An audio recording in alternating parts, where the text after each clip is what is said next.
Sir నమస్తే sir. Sir జనరల్‌గా oil pulling అని ఒకప్పుడు వినేవాళ్ళం. అది చాలా ట్రెండీ టాపిక్ అప్పట్లో. దానివల్ల ఆరోగ్య లాభాలు ఉంటాయని ఇలా చెప్పేవాళ్ళు. ఇప్పుడేమో ఫేడ్ అవుట్ అయిపోయింది. అసలు ఏంటి ఆయిల్ పుల్లింగ్? ఎవరు చేయాలి? ఎవరు చేయకూడదు? దానివల్ల నిజంగానే ఆరోగ్య లాభాలు ఉంటాయా? ఆయిల్ పుల్లింగ్ చేయడానికి వాడే ఆయిల్ కూడా ఏదైనా సెపరేట్‌గా ఉంటుందా? 90వ దశకం ప్రథమార్థంలో ఆయిల్ పుల్లింగ్ మన భారతదేశాన్ని ముఖ్యంగా తెలుగు రాష్ట్రాల్లో ఊపి ఊపింది. అంటే నిజానికి ఆయిల్ పుల్లింగ్ అనేది 5,000 సంవత్సరాల నుంచి ఉంది. దాని గురించి చరకుడు మెన్షన్ చేశాడు, సుశ్రుతుడు మెన్షన్ చేశాడు. ఆయుర్వేద గ్రంథాల్లో, చైనీస్ ట్రెడిషనల్ మెడిసిన్లో, ప్రపంచంలో ఉండే ప్రతి ప్రాచీన వైద్య విధానంలోనూ ఆయిల్ పుల్లింగ్ ఉంది. అయితే ఏం జరిగిందంటే మనకు ఏలమెరుగు వస్తుంది కదా, ఏలమెరుగు వచ్చినప్పుడు దాని తల్లి ఎవడో తండ్రి ఎవడో తెలియదు. ఇప్పుడు విఆర్కే డేట్ ఉంది, this is invented by VRK, అంటే ఈ ప్రోగ్రామ్. పాలియో డైట్ ఒకళ్ళతో ఇట్లా దాని మీద ఒక పుస్తకము, సెటప్, ఒక విధానం ఉంటుంది. ఆ విధానం రూపొందించిన వాళ్ళు దాని గురించిన క్వశ్చన్లు, ఆన్సర్లు, ఒక సిస్టమ్ ఉంటుంది, ఒక ఆన్సర్ చేసేవాడు ఉంటాడు. అప్పుడు 90లో పుకారు రేగినప్పుడు ఏంటంటే ఆయిల్ అంట ఇలా పుక్కులు చూసెత్తినంట, అసలు ఏ రోగమైనా, అసలు క్యాన్సర్ కాదు కదా, తగ్గని ప్రపంచం నుండి ఏ రోగం లేదు అంట మొదలుపెట్టారు. నాకు లాజిక్ అర్థమయ్యేది కాదు. ఆయిల్ ఇక్కడ తాగితే ఇక్కడ తాగిపోతే ఇక్కడ లోపల ఉండే కడుపులో ఉండే ప్రాబ్లం ఎలా పోతుంది అనుకునేవాడు. బట్ దానికి మన సైన్స్ దానికి కొంత వేరే విషయం. అప్పుడు ఏంటంటే ఎవడో చెప్పేవాళ్ళు లేడు. సోషల్ మీడియా వల్ల ఇవాళ ఆన్సర్ ఇవ్వడానికి వాట్సాప్లో, ఫేస్బుక్లో, లేదా ఇంకోటి మనిషికి మనిషి కమ్యూనికేషన్ ఉంది. ఆ రోజులు మా ఫోన్లే ట్రంక్ బుకింగ్ రోజులు మావి. ఎస్టీడీ చేస్తే ఎప్పుడు కానీ అందేది కాదు. ఎస్టీడీలు వచ్చిన కొత్తగా ఆ ముందు రోజులు. సో తెలియదు, ఎవడు ఆన్సర్ ఇస్తాడో తెలియదు. ఫార్ములా ఆన్సర్ ఇచ్చేవాడు లేడు. ఇది పలానా వాడు కనిపెట్టాడని లేదు, పలానా పుస్తకం లేదు. ఈ ఒక్క మొక్క ప్రజల్లోకి వెళ్ళిపోయిన తర్వాత వినాయకుడు పాలు తాగాడని ఎవడో ముందు చెప్పినట్టు అలా వెళ్ళిపోయింది. ఎప్పుడు చూసినా ఎప్పుడు పొద్దునలుగా అంటూ ఉండేవాళ్ళు. ఏ ఇంటికి పోయినదే, ఏం ఆయిల్ తాగుతున్నారో కూడా తెలిసేది కాదు. దొరికిన రిఫైండ్ ఆయిల్ దగ్గర నుంచి ఏది దొరికితే అది వేసేసేవాళ్ళు పొద్దున్నే. అట్లా జరిగింది కొంతకాలం. తర్వాత ఏమైందంటే వాళ్ళు ఆశించిన హెల్త్ బెనిఫిట్స్ ఏమి రాక అదే కాలాగుణం కూడా ఎప్పుడైనా ఏం జరుగుతుందంటే కొన్ని పేలతాయి, అలా వస్తాయి. తర్వాత వాటిలో విషయం లేనప్పుడు వెళ్ళిపోతాయి. కాలపరీక్షకు నిలబడి తట్టుకునేవి చాలా తక్కువ ఉంటాయి. అర్థమైందమ్మా? అట్లనే అది జరిగింది. కానీ నిజానికి అందులో ఏంటంటే అదొక అద్భుతమైన సైన్స్. నిజానికి ఆయిల్ పుల్లింగ్ చాలా మంచిది. అంటే మిరకల్ అంటే తప్పు, దానికి అద్భుతమైన, దానికి ఉండే ప్రయోజనాలు దానికి ఉన్నాయి. అర్థమైందా? దానికి ఉండే ప్రయోజనాలు దానికి ఉన్నాయి, కానీ అద్భుతం అనకూడదు మనం. మహాద్భుతం, ఇది మన క్యాన్సర్లు తగ్గుతాయి అట్లాంటి అనకూడదు. కానీ బేసికల్గా ఏంటంటే లాజిక్ అర్థం చేసుకో. ఇక్కడ పళ్ళ దగ్గర కొన్ని స్పూన్లు ఆయిల్ వేసి ఇక్కడే ముందు కానీ ఇక్కడ కానీ పక్కన కానీ ఇక్కడే ఆడేచ్చాలి. పొరపాటును గొంతుకు వెళ్ళకూడదు, పొరపాటును కూడా గొంతుకు వెళ్ళకూడదు.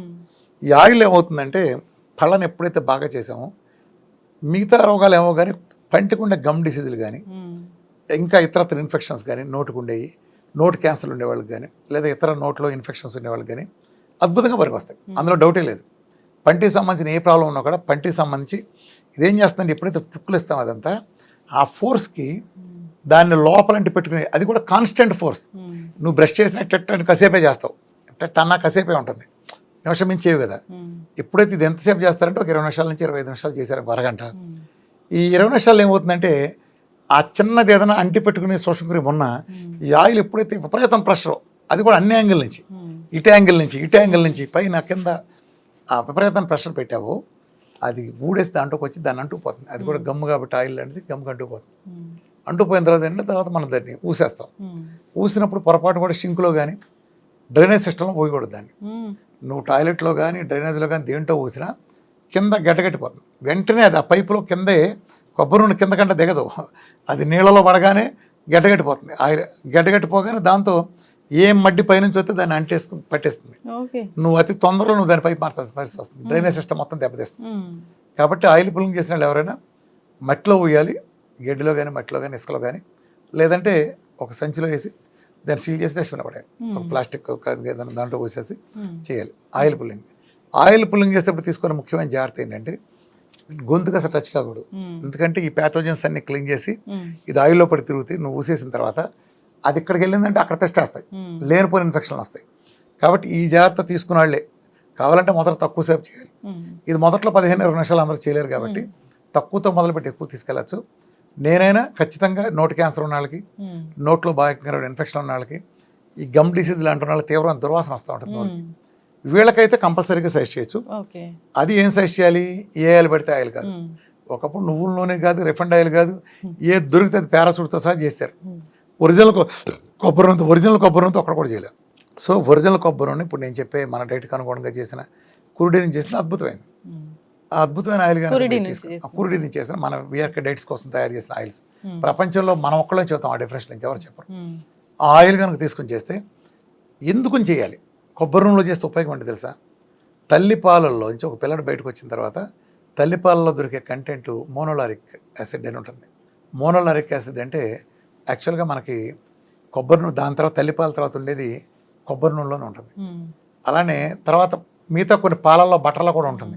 కానీ ఎంత తేడా ఉంటుందంటే మోనోలారిక్ యాసిడ్ కొబ్బరి నూనెలో ఉండేది 50% ఫ్యాటీ యాసిడ్స్ మొత్తంలో 50% ఉంటే సెకండ్ ప్లేస్లో బటర్లో ఉండేది 3% ఉంటుంది. 3% అంటే ఎంత తేడా చూడు. అంటే మోనోలారిక్ యాసిడ్ దొరికేది కోకోనట్ ఆయిల్లో ప్రపంచం తప్ప లేదు.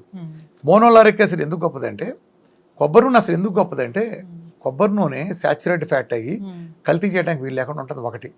2, ఇది మీడియం చైన్ ఫ్యాటీ యాసిడ్. అంటే చాలామంది తెలియదు, లాంగ్ చైన్లో చాలా కల్తీ ఎక్కువ జరుగుతుంది. పాలిఅన్సాచురేటెడ్ ఫ్యాట్లు మోనోలో ఎక్కువ కల్తీ చేయడానికి హైడ్రోజనేషన్ చేయడానికి అవకాశం ఉంటుంది. సాచురేటెడ్ ఫ్యాట్లో అవకాశం ఉండదు. అందులో మీడియం చైన్ ఫ్యాటీ యాసిడ్స్ ఏంటంటే లివర్లో డైరెక్ట్ వెళ్ళిపోయి వెంటనే డైజెస్ట్ అయిపోతాయి, వెంటనే ఎనర్జీగా మారుతాయి. ఇదే రకమైన బ్యాడ్ కింద మారటం కానీ ప్లేక్స్ కింద మారటం కానీ జరగదు. అది భయంకరమైన ఎనర్జీ ఇస్తుంది, హై క్వాలిటీ ఆఫ్ ఎనర్జీ ఇస్తుంది. ఇందులో అది ఎలా జరుగుతుందంటే, కోకోనట్ ఆయిల్ ఒరిజినల్గా నువ్వు తాగిన దాంట్లో ట్రైగ్లిజరైడ్సే ఉంటాయి. కొబ్బరి నూనె టేబుల్ మీద పెట్టిన దాంట్లో మంచి ప్రాపర్టీస్ ఉండవు. ఎప్పుడైతే నువ్వు తాగుతావో ఆ తాగినప్పుడు లోపల ప్రాసెస్లో అది విడిపోతుంది. ట్రైగ్లిజరైడ్స్ అంటే ఒక గ్లిజరాల్ మాలిక్యూల్కి 3 ఫ్యాటీ యాసిడ్స్ అంటి పెట్టుకుంటే దాని ట్రై గ్లిజరైడ్స్ అంటే చెప్పా కదా, ఒక గ్లిజరాల్ 3 ఫ్యాటీ యాసిడ్స్ కలిపితే ట్రైగ్లిజరైడ్స్.